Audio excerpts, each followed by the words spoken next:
नमस्कार, मी सविता पाटील. महिला शेतकरी जळगाव यूट्यूब चॅनलमध्ये तुमचं स्वागत आहे. आणि आज मी बनवणार आहे मशरूमची भाजी. तर बघा इकडे मी मशरूम घेतलेले आहेत आणि बघू शकता तुम्ही खूप छान असे मशरूम आहेत आणि आपल्या तळहातासारखी मोठी साईज आहे.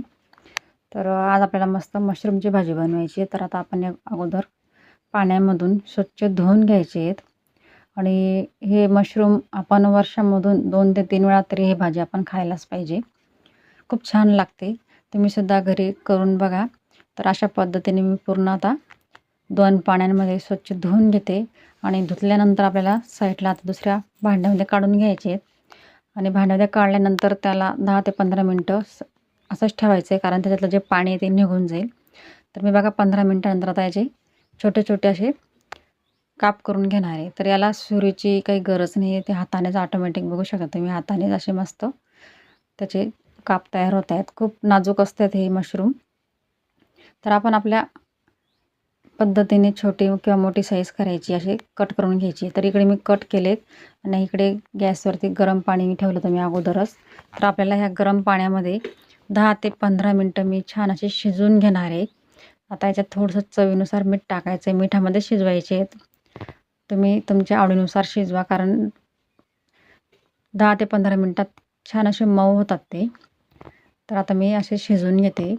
तर बघा 15 मिनटं झालेलेत. आता आपण मशरूम काढून घेऊ पाण्यामधून. पाणी वेगळं करून घ्यायचं आहे आणि मशरूम वेगळे करून घ्यायचे. तर अशा पद्धतीने आता चमच्याने पूर्ण मशरूम मी आता काढून घेते. आणि आपल्याला याची सुक्की भाजी बनवायची. खूप छान भाजी लागते ही. तर आता आपण पूर्ण मशरूम काढून घेऊ. तर आता आपण मशरूमसाठी फोडणीची तयारी करू आता. तर इकडे आपल्याला 2 पळ्या तेल टाकायचे. तेल तुम्ही तुमच्या आवडीनुसारच टाका. थोडंसं हिंग टाकायचं आहे, थोडीशी मोहरी, जिरं आणि लसूण घेतलं आहे मी. तर लसूण पण आपण 8 ते 9 पाकळ्या घेतलेल्या आहेत कट करून. ते पण छान तळून घ्यायचे आहेत. आणि एक मिडियम साईजचा कांदा घेतलेला आहे मी. तर कांद्याचे सुद्धा असे मोठे मोठे काप करून घेतलेले आहेत, लांब सडक. तुम्ही तुमच्या आवडीनुसार करा. आणि मी सगळं माझ्या पद्धतीने थोडं थोडं टाकते, तुम्ही तुमच्या आवडीनुसार टाका. आता कांद्यामध्ये आपण हिरवी मिरची टाकायची. तर हिरवी मिरची आणि कांदा आपल्याला 2 ते 3 मिनटासाठी छान असा फ्राय करून घ्यायचा आहे. जोपर्यंत त्याचा कच्चापणा निघत नाही तोपर्यंत असं तेलामध्ये त्याला ढवळत राहायचं आहे.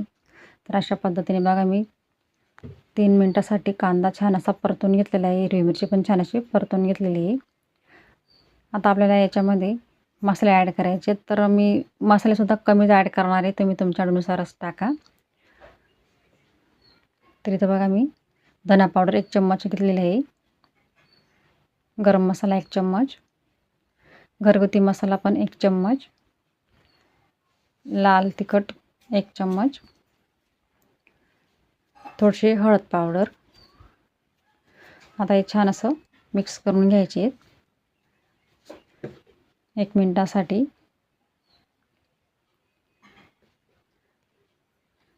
आता याच्यामध्ये आपल्याला 1 टमाटा ॲड करायचा आहे. तर मी बघा 1 टमाटा असा कट करून घेतलेला आहे बारीक.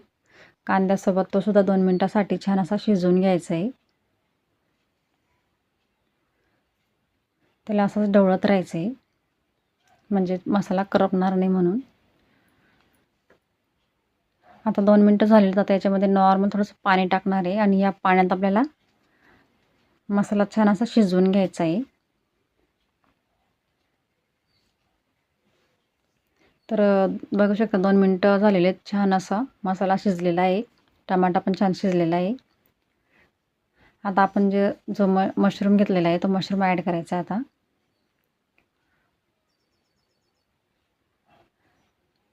आता 1 मिनिटासाठी छान असं मिक्स करून घेऊ. आणि आता याच्यामध्ये पाणी वगैरे काहीच ॲड करायचं नाही आहे, कारण आपल्याला सुक्की भाजी बनवायची आहे. तर छान असं मिक्स झालेलं आहे. आता चवीनुसार थोडं मीठ टाकायचं आहे. मीठ कमीच टाका, कारण आपण अगोदर पण मिठात आपण मशरूम शिजवून घेतलेलं आहे. थोडीशी कोथिंबीर, परत मिक्स करून घ्यायचं आहे. आणि आता 1 मिनिटासाठी कमी गॅसवरती शिजवून घ्यायचं आहे, कारण मशरूम आपण अगोदरच शिजवून घेतलेलं आहे, त्याच्यामुळे जास्त वेळ लागणार नाही आता. तर बघू शकता तुम्ही, खूपच छान अशी भाजी तयार झालेली आपली मशरूमची. आता तुम्हाला एका प्लेटमध्ये काढून दाखवते. एकच नंबर आपली आजची रेसिपी झालेली आहे, मस्त मशरूमची भाजी. तुम्हीसुद्धा घरी ट्राय करा, करून बघा, खाऊन बघा आणि कशी झाली कमेंटमध्ये मला पण सांगा. तर आजचा व्हिडिओ तुम्हाला कसा वाटला कमेंट बॉक्समध्ये नक्कीच सांगा. तुम्ही जर माझ्या चॅनलला नवीन असाल तर माझ्या चॅनलला सबस्क्राईब करा, शेअर करा, लाईक करा आणि माझ्या चॅनलला सपोर्ट करा. पुढच्या व्हिडिओमध्ये आपण लवकरच भेटू. तोपर्यंत धन्यवाद.